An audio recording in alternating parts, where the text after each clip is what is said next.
संग्राम 2022 के मैदान में सियासत के महायोद्धा। यहाँ लोग जो है ट्रिपल इंजन कहते हैं। ट्रिपल इंजन कहते हैं। ट्रिपल इंजन, ये ट्रिपल इंजन में कौन कौन लोग जुड़ रहे हैं भाई? नहीं, एक इंजन हमारे प्रधानमंत्री जी का है जो देश के लिए चला रहे हैं। चुनावी जंग जीतने के लिए कितने मोर्चे पर लड़ते हैं नेताजी। हमारा घोषणा पत्र भी उन्हीं बिंदुओं पर जाने वाला है।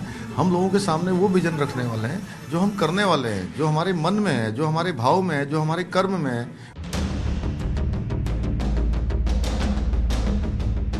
घर से लेकर रैलियों के मंच तक कैसे गुजरती है उनकी जिंदगी।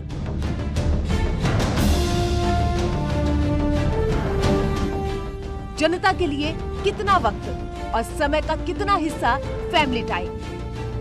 महामारी के दौरान भी इतने सारे अस्पतालों में ऑक्सीजन के प्लांट लगाए गए हैं, कंसंट्रेटर लगाए गए हैं। किसके हाथ का मिर्चा अच्छा है? नहीं, ऐसा कुछ नहीं है। माता जी तो हमेशा ही, माँ तो अपने बेटे को हमेशा ही ज्यादा प्रेफर करेगी।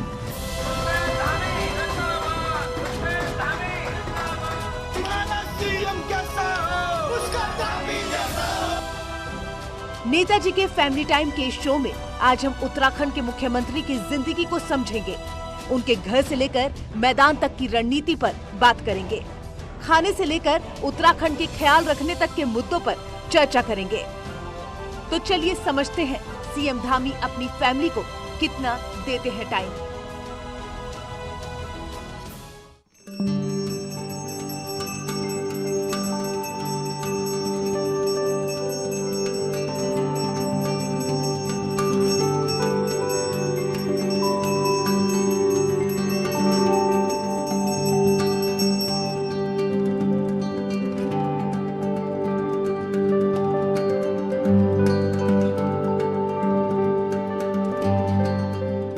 पांच राज्यों में चुनावी संग्राम के बीच देवभूमि पर सभी की निगाहें हैं। ये इस वजह से भी है क्योंकि पुष्कर सिंह धामी, जिनको पिछले 5 महीने पहले मुख्यमंत्री बनाया गया था, प्रदेश की कमान सौंपी गई थी, अब इनके चेहरे पर ही पार्टी उत्तराखंड का चुनाव लड़ रही है। मुख्यमंत्री के चेहरे के तौर पर लगातार प्रचार कर रहे हैं और पार्टी ने इन पर अपना भरोसा भी जताया है। लेकिन कैसा चल रहा है प्रचार, देवभूमि पर क्या कहता है मिजाज, लोगों के मन की बात क्या है और क्या है पार्टी की स्ट्रेटेजी, क्या है मुख्यमंत्री के तौर पर पुष्कर सिंह धामी की स्ट्रेटेजी, इस पर बात करने के लिए हमारे साथ यहाँ पे मुख्यमंत्री पुष्कर धामी मौजूद हैं। सबसे महत्वपूर्ण बात यह कि इन दिनों नेताओं का शेड्यूल काफी ज्यादा बिजी चल रहा है और पूरे प्रदेश की चूंकि जिम्मेदारी है, हर विधानसभा सीट पर उपस्थिति दर्ज करवानी है, जगह जगह प्रचार किया जा रहा है, लोग समय मांग रहे हैं। ऐसे में परिवार पार्टी के बीच तालमेल कैसे बिठाया जा रहा है, कैसे चुनाव प्रचार किया जा रहा है और कैसे इस बीच अपनी सेहत का ख्याल रखा जा रहा है, क्या होता है नेताओं का इस बीच रूटीन और कैसे कर रहे हैं चुनाव प्रचार को वो, इन सभी मुद्दों पर बात करेंगे हम।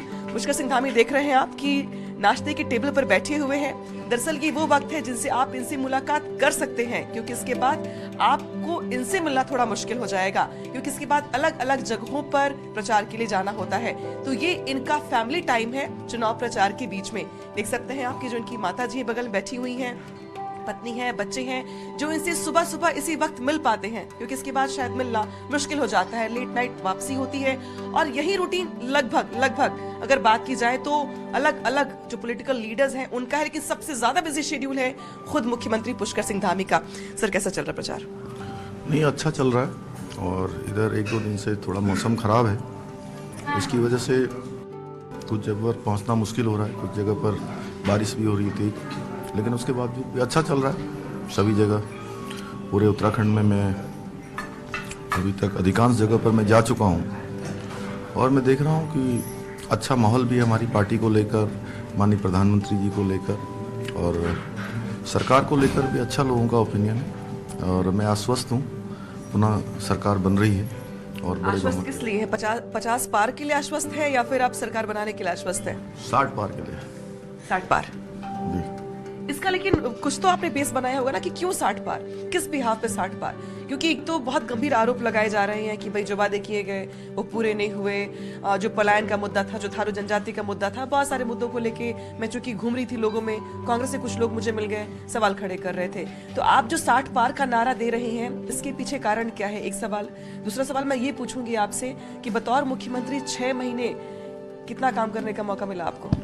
नहीं, देखिए, हमने जो भी समय मुझे मिला उस समय में मैंने 550 से भी ज़्यादा फैसले लिए और हर वर्ग के लिए, हर क्षेत्र के लिए, हर विभाग के लिए लिए और उन सभी को धरातल पर उतारा है। जहाँ तक कांग्रेस पार्टी की बात है, उनके पास कोई मुद्दा नहीं है। उन्होंने अपने समय में कोई काम नहीं किए, बल्कि काले कारनामे किए हैं। इसलिए उत्तराखंड की जनता भली भांति जानती है। वो मुद्दा विहीन विपक्ष है इस समय और प्रधानमंत्री मोदी जी के नेतृत्व में लगातार उत्तराखंड राज्य के लिए काम हुआ है। उत्तराखंड की जनता भली भांति जानती है। आज सड़कों का आप क्षेत्र देख लीजिए, सड़कें पहले कैसी होती थी, अगर आप पहले आई होंगी तो आपने देखा होगा, लेकिन यहाँ की जनता महसूस करती है, यहाँ की जनता जानती है। आज रेल के क्षेत्र में लगातार कनेक्टिविटी को बढ़ाने के लिए काम हो रहा है। ऋषिकेश कर्णप्रयाग रेल लाइन पर काम हो रहा है, टनकपुर बागेश्वर रेल लाइन पर काम हो रहा है। स्वास्थ्य के क्षेत्र में एक एम्स हमारा खुला माननीय मोदी जी के बनने के बाद। दूसरा एम्स हमारा उधम सिंह नगर में उसका शिलान्यास हो चुका है, वो भी हमारा एम्स बनेगा। मेडिकल कॉलेज पिथौरागढ़ का बन रहा है, मेडिकल कॉलेज अल्मोड़ा का चालू हो गया है, मेडिकल कॉलेज रुद्रपुर में बन रहा है, मेडिकल कॉलेज हरिद्वार में बन रहा है। ऐसे अनेकों श्रीनगर के मेडिकल कॉलेज में अवस्थापना सुविधाएं बढ़ाई गई हैं। महामारी के दौरान भी इतने सारे अस्पतालों में ऑक्सीजन के प्लांट लगाए गए हैं, कंसंट्रेटर लगाए गए हैं, सिलेंडर लगाए गए हैं, आईसीयू बेड बनाए गए हैं, आईसीयू बेड लाए गए हैं। तमाम जगह पर अलग अलग प्रकार से काम हुआ है। ये तो रही काम की बात, लेकिन अब बात कर लेते हैं आपके मुख्यमंत्री के उस चेहरे को लेकर जिसपे पार्टी ने भरोसा जताया 5 महीने पहले और उसके बाद आपको मुख्यमंत्री का पद दिया गया। क्या आपको ऐसा भी लगता है कि जो मुझे वक्त दिया गया वो थोड़ा लेट दिया गया? अगर थोड़ा मुझे और पहले दिया गया होता, शायद कुछ और ज्यादा काम हो जाता, कुछ काम करने का मौका मिलता, वहाँ थोड़ा और बेहतर हो जाता। नहीं, हमारी सरकार पहले से काम कर रही थी और जो भी समय मुझे मिला है मैंने उसमें कोशिश की है। अपना जितना मेरे अंदर ऊर्जा थी, शक्ति थी, जो मेरा विवेक था, वो मैंने लगाया है। उत्तराखंड की जनता, देवतुल्य जनता मेरे भाव को जानती है और मैं पूरे प्रदेश के अंदर भ्रमण कर रहा हूँ। मैं देख रहा हूँ कि सभी का आशीर्वाद हमें मिल रहा है और मुझे कोई संशय नहीं है, 1% का भी संशय नहीं है। आप देख रही होंगी कि उत्तराखंड की जनता हमको प्रचंड बहुमत से यहाँ पर जिता रही है। ठीक है, लेकिन ये भी लोग मुझसे कह रहे थे कि चूंकि बीजेपी के चुनाव का सबसे बड़ा फंडा और फॉर्मेट ये होता है कि चुनाव नजदीक आए, धर्म का कार्ड खेल दिया। नहीं, देखिए, हमने चूंकि धर्म और राजनीति दोनों एक दूसरे से जुड़ी हुई है, धर्म और कर्म भी एक दूसरे से जुड़ा हुआ है। ये चूंकि कुछ लोग जो पार्टी देश की आज़ादी के बाद सबसे ज़्यादा सत्ता में रही है, उस पार्टी ने हमेशा तुष्टीकरण किया है और आज भी वो तुष्टीकरण की ओर बढ़ रहे हैं। अभी जहां एक और माननीय मोदी जी के नेतृत्व में हम लोग केदारनाथ को चमकाने का काम कर रहे हैं, पुनर्निर्माण का काम कर रहे हैं, बद्रीनाथ धाम को बनाने के लिए 400 करोड़ रुपए का मास्टर प्लान हमारा तैयार हो गया, उसके टेंडर हो गए हैं। अयोध्या जी में इतना बड़ा भव्य मंदिर बन रहा है, काशी, भव्य काशी और दिव्य काशी बन गया है। हमारे चारों धामों के लिए जो है योजनाएं बन गई हैं। सारे देव स्थान हमारे जो है विकसित हो रहे हैं। उत्तराखंड के अंदर जो उधर 4 धाम है, गढ़वाल में और कुमाऊं में, मानसखंड कॉरिडोर को हम विकसित करने की योजना बना रहे हैं। तो दूसरी तरफ ये लोग केवल तुष्टीकरण के लिए, कभी जुमे की नमाज के लिए केवल एक वर्ग को खुश करने के लिए छुट्टी करते हैं। दूसरी तरफ आज चूंकि चुनाव घोषणा पत्र जारी करते समय कहते हैं कि हम सत्ता में आएंगे तो मुस्लिम यूनिवर्सिटी बनाएंगे। तो ये केवल वोटों के लिए काम करते रहे हैं। इन्होंने हमेशा वोटों के लिए काम किया है, तुष्टीकरण किया है। इसलिए उत्तराखंड की जनता देवभक्त जनता है। यहाँ देवभूमि है। यहाँ के लोग राम भक्त भी हैं, राष्ट्र भक्त भी हैं, स्वाभिमानी हैं, राष्ट्र के साथ चलने वाले हैं। इसलिए ये कांग्रेस को बिल्कुल भी कतई नहीं आने देंगे, यहाँ कोई मौका नहीं देंगे। ठीक है, अभी घोषणा पत्र का जिक्र कर दिया आपने, तो मुझे याद है कि घोषणा पत्र को लेकर पहले आप वाली स्थिति बनी हुई है। किस बात का इंतजार है और क्या क्या एजेंडे में आपके होगा नए घोषणा पत्र में? चूंकि इसकी भी जिम्मेदारी आपके ऊपर है, चूंकि आपने 6 महीने में मुख्यमंत्री के तौर पे काम कर लिया है, तो पता होगा आपको लूप होल्स कहाँ पे हैं, जनता उम्मीद क्या कर रही है, नौजवानों के लिए क्या, महिलाओं के लिए क्या?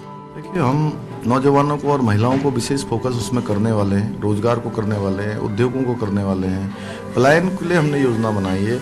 हमने 2025 का उत्तराखंड, जब हमारा राज्य 25 साल का होगा, राज्य स्थापना दिवस हमारा 25वां जब मनाया जा रहा होगा, रजत जयंती वर्ष मनाया जा रहा होगा, उस समय हम हिंदुस्तान के श्रेष्ठ राज्यों में से एक राज्य हैं। उसके लिए हमने सारा प्लान किया हुआ है। हमारा घोषणा पत्र भी उन्हीं बिंदुओं पर जाने वाला है। हम लोगों के सामने वो विजन रखने वाले हैं जो हम करने वाले हैं, जो हमारे मन में है, जो हमारे भाव में है, जो हमारे कर्म में है।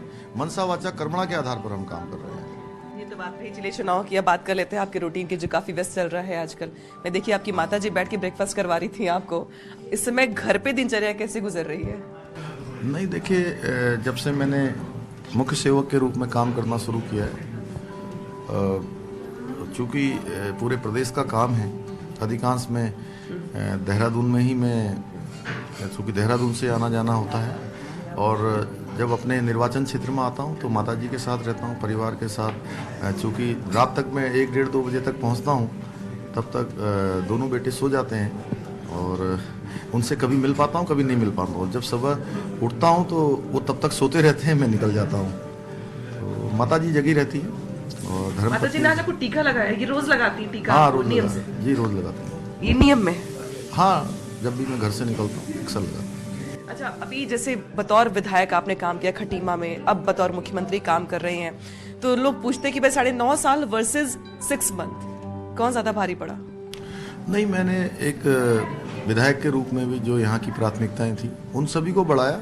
हाँ, इतना जरूर है कि पिछले 5 महीने में, 6 महीनों में बहुत सारी चीज़ें तेज़ी से धरातल पर उतरी हैं, लेकिन यहाँ पर ITI कॉलेज है, यहाँ पर पॉलिटेक्निक कॉलेज है, यहाँ पर 100 बेड का हमारा जो हॉस्पिटल है, यहाँ का सेंटर स्कूल है, यहाँ पर हमारे जनजातीय बच्चों के लिए आवासीय एकलव्य विद्यालय है, यहाँ का बाईपास है, यहाँ का रोडवेज का बस अड्डा है, यहाँ पर जो CSD कैंटीन खुल गई है वो कैंटीन है, शहर का सौंदर्यीकरण है, बहुत सारे हमारे जो देवालय हैं उनका सौंदर्यीकरण है, यहाँ का रिंग रोड है, यहाँ परवीन नदी पर बनने वाला पुल है, यहाँ पर बिष्टी से मझोला रोड है।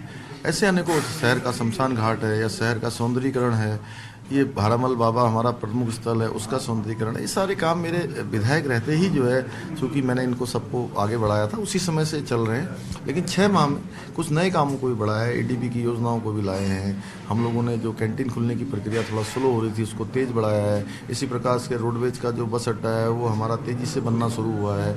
तो ऐसे अभी जैसे 100 बेड का जो बेड हॉस्पिटल है उसको हमने 300 बेड में कन्वर्ट करने की जो योजना बनाई, ब्लड बैंक बनाया, उसमें MRI CT स्कैन लगाया और पूरी फैकल्टी में डॉक्टरों की संख्या बढ़ी है।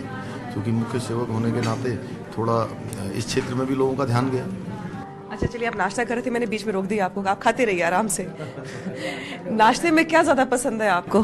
कुछ भी मिल जाता है, रोटी सब्जी वैसे ज़्यादा। कुछ भी में मतलब क्या, पहाड़ी खाना जैसे, या फिर बहुत सारे जो मैंने देखती हूँ कि नेता खाने पीने के थोड़े शौकीन होते हैं तो वो वैरायटीज प्रेफर करते हैं।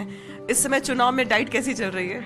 नहीं, मैं सवेरे नाश्ता करता हूँ, जो भी मिलता है सब्जी रोटी खा के घर से निकलता हूँ। और फिर दिन को, क्योंकि अधिकांश तो अभी पिछले 5 महीने से लगातार हेलीकॉप्टर में ही रहता है, उसी में हम अपना खाना लेके जाते हैं। खाने में रोटी होती है और सब्जी होती है सूखी सब्जी, जिससे कि वो गिरे ना, आराम से उसको खा लें। थोड़ा चाय लेके चलता हूँ अपने साथ। चाय लेके चलते? चाय कैरी करते हैं आप, मतलब चाय चाहिए? अच्छा। चाय लेके जाता हूँ, उसके साथ गुड़ के साथ चाय पीता हूँ। गुड़ के साथ चाय, ये मतलब ये शुरू से रहा या फिर? शुरू से ही मैं गुड़ के साथ चाय पीता हूँ। लखनऊ से बहुत सारी यादें जुड़ी हुई हैं आपकी। तो जब मैं उत्तराखंड आ रही थी आपसे मुलाकात करने के लिए, तो कुछ जो आपके पुराने साथी थे मुझसे कह रहे थे कि ये भी पूछ लेना, वो भी पूछ लेना, ये भी बता देना उनको। तो मुझे याद है कि मुख्यमंत्री योगी आदित्यनाथ भी स्टार प्रचारक है उत्तराखंड के, कब बुला रहे हैं स्टार प्रचारक के तौर पर प्रचार करने के लिए? नहीं, योगी जी से मेरी बात हुई है, मैंने उनसे अनुरोध किया है वो आएंगे बीच में, क्योंकि उनकी भी बहुत व्यस्तता है। लेकिन उसके बावजूद भी मैंने कहा है एटलीस्ट कम से कम 1 दिन का चुनाव प्रचार उनका यहाँ होगा तो काफ़ी लोग उनको यहाँ भी मानते हैं। और उत्तर प्रदेश के अंदर तो उनके आने के बाद एक तरह से मैं कहूँगा कि चमत्कारिक परिवर्तन हुआ है, चाहे कानून व्यवस्था हो, चाहे विकास के मामले हों, चाहे भ्रष्टाचार मुक्त शासन देने की बात हो। और योगी जी से लोगों का, उत्तराखंड के लोगों का भी बड़ा लगाव है, वो आएंगे यहाँ। घोषणा पत्र को लेके भी कुछ डिस्कस भी करेंगे आपकी यूपी में ये घोषणा पत्र में है, हमारे उत्तराखंड में ये चीजें घोषणा पत्र में है? नहीं, हम लोग तो हमेशा जो है जो सबका साथ, सबका विकास और सबका विश्वास है उसके आधार पर काम करते हैं। और चूँकि यहाँ तो चूँकि 21 साल से रुका हुआ जो हमारा परिसंपत्तियों का विवाद था उसका भी समाधान हुआ है, योगी जी की सरकार ने और हमारी सरकार ने किया है। तो यहाँ लोग जो है ट्रिपल इंजन कहते हैं। ट्रिपल इंजन कहते हैं? ट्रिपल इंजन, ये ट्रिपल इंजन में कौन कौन लोग जुड़ रहे हैं भाई? नहीं, एक इंजन हमारे प्रधानमंत्री जी का है जो देश के लिए चला रहे हैं, दूसरा इंजन मोदी जी का है और तीसरा इंजन यहाँ है। तीनों इंजन चल के जो है उत्तराखंड, उत्तर प्रदेश और पूरे देश को जो है आगे बढ़ाने का काम है। अच्छा, PM मोदी के अमित शाह के दौरे लग रहे कि नहीं? क्योंकि अभी 1 हफ्ते बचे आपके पास उत्तराखंड में वोटिंग के लिए, 14 तारीख को वोटिंग है आपके पास, तो सिर्फ 1 हफ्ते प्रचार के लिए है। क्या कोई मूवमेंट है इस बीच बड़ा चुनाव प्रचार के लिए? अमित शाह जी बीच में भी आए थे, आगे भी उनके कार्यक्रम लगे हुए हैं। और प्रधानमंत्री जी अभी पहले वर्चुअल के माध्यम से यहाँ सभी लोकसभा क्षेत्रों को संबोधित करेंगे। ठीक है। अच्छा, ये ब्रेकफास्ट और खाने से मुझे याद आया कि माँ के हाथ का खाना ज्यादा पसंद है या पत्नी के हाथ का? मुझे लगा थोड़ा सा ये पूछ ही लिया जाए। नहीं, देखिए ऐसा है कि माता जी और उन्होंने कठिन समय देखा है, पुराने समय से काम करती रही हैं और माता जी का अपना एक अलग वो है और पत्नी है उनका अपना नए बच्चों के साथ उसको सामंजस्य बैठालना है, क्योंकि प्रचार के कार्य में भी लगी हैं दोनों। मैंने खाने की बात पूछी थी। नहीं, अच्छा है, सब अच्छा है, खाना जो भी मिल जाए वो अच्छा है। अच्छा है, जिसके हाथ का मिल जाए अच्छा है, किसके हाथ का मिल जाए अच्छा है? नहीं, ऐसा कुछ नहीं है। माता जी तो हमेशा ही, माँ तो अपने बेटे को हमेशा ही ज़्यादा प्रेफर करेगी। अच्छा, बहुत लोगों को पसंद पत्नी के हाथ का ये पसंद है, माँ के हाथ का ये पसंद है, भाभी के हाथ का ये पसंद, कुछ ऐसे कुछ तय किया है आपने या फिर जो मिल जाए सब अच्छा है? नहीं, मैं कभी खाने के पे कोई शिकायत नहीं करता हूँ, जो भी मिलता है मैं उसको खा लेता हूँ। ठीक है, तो आप हमारी शुभकामना आपके साथ है कि आप इसी तरीके से चुनाव प्रचार करते रहें और जो जनता का जनादेश हो वो आपको स्वीकार्य हो और जनता आपके साथ आगे बढ़ करके उत्तराखंड के विकास के लिए भी आगे बढ़े। बहुत शुक्रिया बात करने के लिए। तो ये उत्तराखंड के मुख्यमंत्री पुष्कर सिंह धामी हैं जो ब्रेकफास्ट कर रहे हैं। हालांकि जो उन्होंने काम किए 6 महीने में, इसके आधार पर वो जनता के बीच में जा रहे हैं, लेकिन जो घोषणा पत्र होगा उत्तराखंड का वो भी कई मायनों में महत्वपूर्ण होगा, क्योंकि उसके जरिए ये अंदाजा लग पाएगा कि उत्तराखंड के विकास के लिए सरकार के रोड मैप में, सरकार के विजन में है क्या। नामका न्यूज़ 18 उत्तराखंड।